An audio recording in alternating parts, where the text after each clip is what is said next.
Hello friends, நீ நான் காதல் என்ற எபிசோடில் என்ன நடக்கலாம் அப்படிங்கிறத பற்றி பார்க்கலாம். இன்றைக்கான எபிசோட் இன்ட்ரெஸ்டிங்கான எமோஷனல் எபிசோட் அப்படின்னு சொல்லலாம். அபி கோவப்பட்டு அந்த ராணி அக்கா வீட்டுக்கு வந்துடுறாங்க. அங்கே ராகவ் தேடி வந்துடுறாரு. இப்போ அபிகிட்ட பேசி வா வீட்டுக்கு போகலாம், வீட்டில் எல்லாம் எதிர்பார்த்துட்டு இருக்காங்க அப்படிங்கும்போது ரெண்டு பேத்துக்குள்ளார எமோஷனலாக பேச்சுவார்த்தை நடக்குது. ஒரு கட்டத்தில் பார்த்தோம்னா நீ சொல்கிறதெல்லாம் நான் கேட்குறேன் அபி, கிளம்பி வா அப்படின்னு சொன்னதுக்கப்புறம் இப்போ கூட நீங்கள் எனக்காக வரல, வீட்டில் இருக்கவங்களுக்காக தான் வந்திருக்கீங்க அப்படிங்கிற மாதிரி வந்து அபி நினச்சிக்கிறாங்க.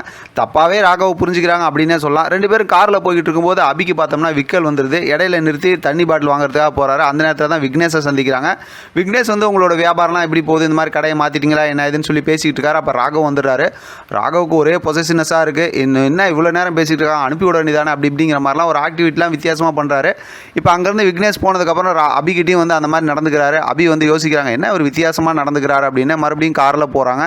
அப்படியே யோசிச்சுக்கிட்டே போயிட்டு இருக்காங்க. என்ன அபி இப்போ கூட என்னை பற்றி உனக்கு புரியலையான்னு. இப்போ வீட்டுக்கு போனதுக்கப்புறம் எல்லாரும் ரொம்ப எமோஷனலாக எங்கே போயிட்டா என்ன ஏதுன்னு கேட்குறாங்க. சீக்கிரமாகவே ராகவுக்கும் மதுவுக்கும் கல்யாணம் பண்ணி வைக்கணுங்கிற அதே விஷயத்தை பேச ஆரம்பிச்சிடுறாங்க. எல்லாத்துக்கும் ரொம்ப பெரிய டென்ஷனாக தான் இருக்குது. அந்த நேரத்தில் கரெக்டாக பார்த்தோம்னா விஷத்தை கக்கிற மாதிரி சுந்தரி வந்து நீ ராகவுக்கும் மதுவுக்கும் கல்யாணம் பண்ணி வைக்கணும்னா முதல்ல ஜோசியரை கூப்பிட்டு வந்து ஒரு நல்ல நாள் பார்த்து அந்த வேலை தானே செய்யணும் அப்படிங்கிற மாதிரி சொல்லிடுறாங்க. அதை கேட்டதுமே எல்லாத்துக்கும் கோவம் தான். இருந்தாலும் அபி வந்து சரி நான் அந்த வேலையை உடனே செய்கிறேன் அப்படிங்கிற மாதிரி அங்கேருந்து கிளம்பிடுறாங்க. இப்போ ராகவ் இந்த விஷயத்தெல்லாம் நடக்கிறதுனால ரொம்ப கவலையில் சாராயம் குடிச்சிட்டு தள்ளாடிட்டு வீட்டுக்கு வராரு. மது வந்து தாங்கி பிடிச்சி கூட்டு வராங்க. இப்போ ரூம்குள்ளார கூட்டு வரும்போது அதை பார்க்குற அபிக்கு வந்து ரொம்பவுமே மனசு கஷ்டமாயி இப்போ இவங்க பொசசிவ்னஸ் ஆகிடுறாங்க. அதையும் வந்து மைண்ட் வாய்ஸில் சொல்லி காட்டுறாங்க. ஏன் ராகவும் அதுவும் ஒன்றா பார்த்தா எனக்கு ஒரு மாதிரி இருக்குது அப்படின்னு. இப்போ உட்கார வச்சு பேசிக்கிட்டு இருக்கும்போது இப்போ தான் ஏற்கனவே ப்ரொமோவில் பார்த்த மாதிரி ராகவ் மதுக்கிட்ட சொல்கிறாங்க என்ன நீ என்னை பற்றி புரிஞ்சிக்கவே மாட்டேங்கிற, ஒரு எறும்பாக கூட என்னை நீ மதிக்க மாட்டேங்கிற, எனக்கு இந்த கல்யாணம் வேணாம் அப்படிங்கிற விஷயத்த சொல்கிறாங்க. இருந்தாலும் வந்து அபி வந்து அதை புரிஞ்சிக்காமல் அப்படியே பேசிக்கிட்டு இருக்காங்க.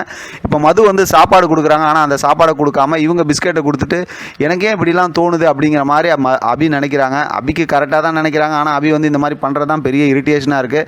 இப்போ ராகவ் என்னென்னமோ பேசி பார்க்குறாரு. ஆனால் அபி வந்து அதெல்லாம் கேட்குறதா இல்லை. அவங்க விஷயத்தில் அவங்க பிடிவாதமாக இருக்காங்க. அடுத்த நாள் பார்த்தோம் அப்படின்னா எல்லாரும் வீட்டில் இருக்காங்க. ஜோசியர் வந்து நாள் குறித்து கல்யாணமும் சரி நிச்சயதார்த்தத்துக்கும் அந்த நாள்லாம் குறித்து கொடுக்குறாரு. ஆனால் ஜோசியர் என்ன சொல்கிறாருன்னா இவங்களுக்கு வந்து ஏற்கனவே கல்யாணம் ஆயிருக்குமே அப்படிங்கும்போது இப்போ தான் ஆகாஷ் வந்து அதெல்லாம் கல்யாணம்லாம் ஆயிடுச்சு அப்படிங்கிற மாதிரி சொல்கிறாங்க. ஆனால் அபி வந்து இந்த கல்யாணம் நடக்கிறது வந்து இந்த வீட்டுக்கு ரொம்ப நல்லது அப்படிங்கிற மாதிரி பாட்டிக்கிட்ட சொல்கிறாங்க. பாட்டியும் ரொம்ப கோவத்தில் இருக்காங்க.